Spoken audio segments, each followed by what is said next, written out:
Hi, this is Rajesh Sharma.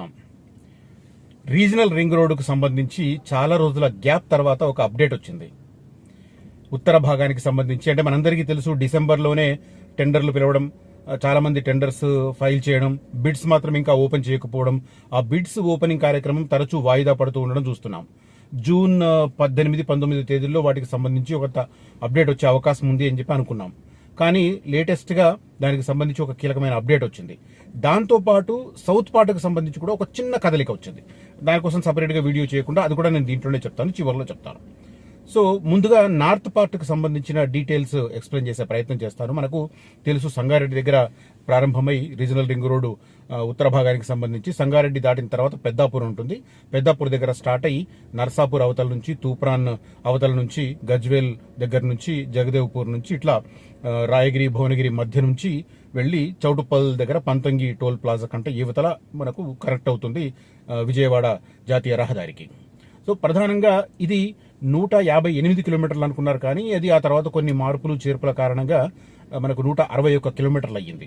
161 కిలోమీటర్లతో పాటు main పెద్ద junctions వచ్చే ప్లేసెస్ చౌటుప్పల్ దగ్గర ఒకటి, సంగారెడ్డి పెద్దాపూర్ దగ్గర ఒకటి, అదే రకంగా తూప్రాన్ దాటిన తర్వాత ఇస్లాంపుర. ఈ మూడు పెద్ద ఎత్తున ట్రంపెట్ ఆకారంలో ఇంటర్ ఎక్స్చేంజ్లు వస్తున్నాయి. ఇక మిగతా చోట్ల నర్సాపూర్ అవతల, గజ్వేల్ అవతల, జగదేవ్పూర్ దగ్గర, తర్వాత భువనగిరి దగ్గర కూడా చిన్న చిన్న ట్రంపెట్స్ వస్తున్నాయి. నిజానికి భువనగిరి దగ్గర కూడా పెద్ద ట్రంపెట్ లాంటివి చేద్దాం అనుకున్నారు, కానీ అక్కడ ల్యాండ్ చాలా తక్కువ అవైలబిలిటీ ఉంది. అంటే భువనగిరికి అవతల, రాయగిరికి యువతల రావాలని చూశారు. మరి కొద్దిగా దూరం తీసుకెళ్తే యాదగిరిగుట్ట టెంపుల్ బయట నుంచి తీసుకెళ్లాల్సి వస్తుంది. కాబట్టి ఆ సాహసాన్ని చేయకుండా అక్కడికి పరిమితం చేసిన పరిస్థితి కనిపిస్తుంది. దాంతో 161 కిలోమీటర్లు, 3 పెద్ద ఇంటర్ ఎక్స్చేంజ్లు ట్రంపెట్ ఆకారంలో, మిగతావి కొన్ని ఇంటర్ ఎక్స్చేంజ్లు వస్తున్నాయి అక్కడ. అయితే ముందుగా దీన్ని ఏమనుకున్నారంటే 2 వరుసలు 2+2 లైన్స్ ప్రకారం దీన్ని నిర్మిద్దాం అనుకుని దాని ప్రకారమే టెండర్స్ పిలిచారు. తర్వాత ఎక్స్టెండ్ చేసుకోవచ్చు. ల్యాండ్ అయితే ఆల్మోస్ట్ 4+4 సైజ్కు ల్యాండ్ అక్విజిషన్ చేశారు. 2+2 ముందు కడదాం అనుకున్నారు, కానీ అంచనాలు చూసుకొని ఆ తర్వాత అది నిర్మాణం పూర్తయ్యే సమయానికి తిరిగే వాహనాల సంఖ్యను క్యాల్కులేట్ చేసుకుంటే మాత్రం బిగినింగే 3+3 లైన్స్ కడితేనే బెటర్ అని చెప్పి కంక్లూజన్కి వచ్చారు. దాంతో డిసెంబర్లో పిలిచిన టెండర్ల స్థానంలో మళ్లీ టెండర్స్ పిలవడానికి వాటికి సంబంధించిన ఏర్పాట్లు జరిగినాయి. ఇప్పుడు ఈ లేటెస్ట్ అప్డేట్ చాలా ఇంట్రెస్టింగ్ గా కనిపిస్తుంది. దాని ప్రకారం మరి టెండర్స్ ఈ నెలలో ఓపెన్ అవుతాయా, లేకపోతే ఇంకా వాయిదా పడతాయా అనేది మనం వేచి చూడాల్సిన పరిస్థితి. ఆ అప్డేట్ ఏంటి చెప్పే ముందు చిన్న రిక్వెస్ట్. జూన్ 14వ తేదీన ప్రధానంగా మనకు ఒక సెల్ఫ్ బ్రాండెడ్ ఏరియా ఉంది దక్షిణ హైదరాబాద్ కు సంబంధించి, మహేశ్వరం టౌన్ కి. మహేశ్వరం టౌన్ కు అత్యంత చేరువలో మలబార్ గోల్డ్ మ్యానుఫ్యాక్చరింగ్ యూనిట్ కి, విప్రో సెజ్ కి, అదే రకంగా శాంసంగ్ ఎలక్ట్రానిక్స్ హబ్ కి అత్యంత చేరువలో HMDA RERA approved venture launch చేస్తున్నాము. లాంచింగ్ ఆఫర్ గనక మీరు అందిపుచ్చుకోగలిగితే డెఫినెట్ గా మీకు less than 1 year 30 to 35% appreciation వస్తుంది. సో లాంచింగ్ ఆఫర్ని అందిపుచ్చుకోగలిగితే, లాంచింగ్ ఆఫర్లో మీకు మంచి డిస్కౌంట్తో పాటు గిఫ్ట్, దానికి తోడు మనకు తక్కువ పీరియడ్లో తక్కువ చిన్న వెంచరే కాబట్టి 6.5 ఎకరాలలో వెంచర్ కాబట్టి చాలా ఫాస్ట్గా అయిపోతుంది. 6 నెలల తర్వాత మంచి అప్రిషియేషన్ కనిపించే అవకాశం ఉంది. So don't miss this launching offer. ఇమ్మీడియట్గా నన్ను కాంటాక్ట్ చేయండి, చూడండి. లాంచింగ్ డే రోజు కనుక బుక్ చేసుకుంటే మీకు స్పెషల్ గిఫ్ట్ కూడా ఉంటుంది, స్పెషల్ డిస్కౌంట్తో పాటు. కనిపిస్తున్న నంబర్లో నన్ను కాంటాక్ట్ చేయవచ్చు. అదే రకంగా ఫ్యూచర్ సిటీలో నక్కరత మేడిపల్లి అనేది చాలా క్రూషియల్. నక్కరత మేడిపల్లి దగ్గర ఆనుకుని ఉన్న వాటిల్లో 1-2 ప్లాట్స్ కూడా అందుబాటులో ఉన్నాయి. దాంట్లో ఎవరైనా ఇంట్రెస్ట్ ఉంటే మాత్రం అది కాంటాక్ట్ చేయవచ్చు. ఎందుకంటే అది 6 నుంచి 8 నెలల కాలంలోనే అక్కడ కన్స్ట్రక్షన్ స్టార్ట్ అయ్యే అవకాశం ఉంది. లైఫ్ సైన్సెస్ హబ్ లో 6 ప్రధానమైన ఫార్మా కంపెనీలు వాళ్ళ R&D యూనిట్స్ పెడుతున్నాయి. సో కాబట్టి అది కన్స్ట్రక్షన్ వర్క్ స్టార్ట్ అయితే అక్కడ లేబర్ యాక్టివిటీ పెరుగుతుంది. ఇమీడియట్ గా ఆ వెంచర్ కి మంచి డిమాండ్ వచ్చే అవకాశాలు పుష్కలంగా ఉన్నాయి. 3-4 ఏళ్లలోనే మంచి అప్రిషియేషన్ కన్ఫర్మ్ గా ఉంటుంది అక్కడ. సో ఆ వెంచర్కి సంబంధించి కూడా కనిపిస్తున్న నెంబర్లో నన్ను కాంటాక్ట్ చేయవచ్చు. ఇక కడతాల్ అనేది మనందరికీ తెలుసు, ఫ్యూచర్ సిటీలో ఒక కమర్షియల్ సెంటర్ కాబోతుంది. కడతాల్ ఆనుకొని కూడా ఒక 2 వెంచర్లు ఉన్నాయి. వాటిల్లో కూడా ఎవరైనా ఇంట్రెస్ట్ ఉంటే మాత్రం కనిపిస్తున్న నెంబర్లో కాంటాక్ట్ చేయండి. ఇక రీజనల్ రింగ్ రోడ్డు ఉత్తర భాగానికి సంబంధించిన అప్డేట్ ఏంటి అంటే, ఇప్పటి వరకు దీన్ని ఏ విధానంలో చేయాలి. ఇప్పుడు టెండర్స్ పిలిచారు. టెండర్స్ పిలిచిన తర్వాత కాంట్రాక్ట్ దక్కించుకునే సంస్థ రెస్పాన్సిబిలిటీ ఏంటి, కన్స్ట్రక్షన్ తర్వాత ఏంటి, డబ్బులు వాళ్లే సమకూర్చుకోవాలా, ఎలా, హ్యామ్ విధానం అన్నారు, లేదా బీఓటీటీ అన్నారు, ఇంకేదో రకరకాలుగా. ఇప్పుడు లేటెస్ట్ గా బీఓటీటీ విధానంలో దాన్ని నిర్మించాలని నిర్ణయం almost national highway authority of India తీసుకుంది.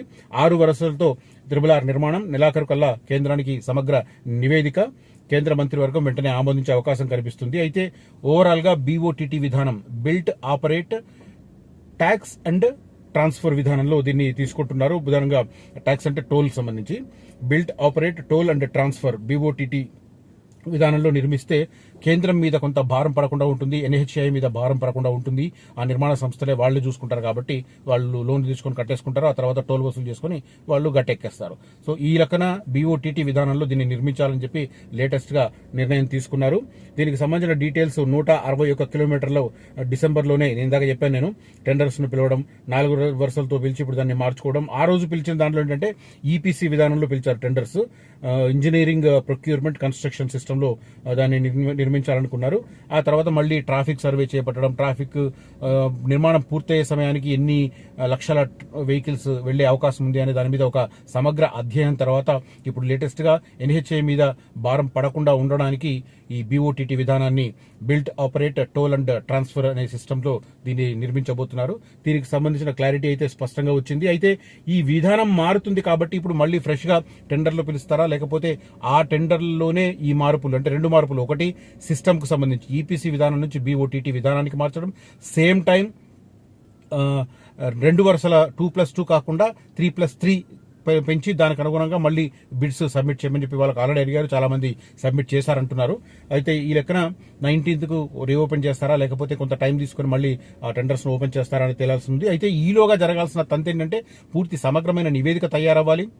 బీఓటీటీ విధానంలో చేస్తే ఎంత ఖర్చు అవుతుంది, ఎన్ని నాళ్లు వాళ్ళకి టోల్ వసూలు చేసుకునే అవకాశం ఇవ్వాలి, ఇవన్నీ వర్కౌట్ చేయాల్సి ఉంటుంది. కాబట్టి ఇవన్నీ వర్కౌట్ చేసి సమగ్ర నివేదిక తయారు చేసి కేంద్ర ప్రభుత్వం ముందు పెడితే కేంద్ర కేబినెట్ కనుక దాన్ని ఆమోదిస్తే ఆ తర్వాత ఈ టెండర్ల ప్రక్రియను పూర్తి చేసి వెంటనే కన్స్ట్రక్షన్ టేకప్ చేయాలన్న సంకల్పంతో ఉన్నట్టుగా కనిపిస్తుంది. ఈ 6 వరుసల దానికి సంబంధించి ఇంకొక మీమాంస ఏంటంటే మళ్ళీ ఫ్రెష్ గా పిలవాలా అనేది కూడా ఆలోచన వస్తుంది. ఎందుకంటే ఇంకొంతమందికి టెండర్లలో పాల్గొనే అవకాశాన్ని కల్పించేందుకు మళ్ళీ టెండర్లు పిలవాలా అన్న అది కూడా మీమాంసలో ఉన్నట్టున్నారు ఎన్హెచ్ఐ అధికారులు. దానికి సంబంధించి కూడా లేటెస్ట్ గా జరుగుతున్న డెవలప్మెంట్. ఇక దక్షిణ భాగానికి సంబంధించి అలైన్మెంట్ ఫైనల్ స్టేజ్కి వచ్చింది. ఉత్తర భాగానికి సంబంధించి ఇప్పుడు బీఓటీటీ విధానంలో నిర్మించబోతున్నారు 161 కిలోమీటర్లు.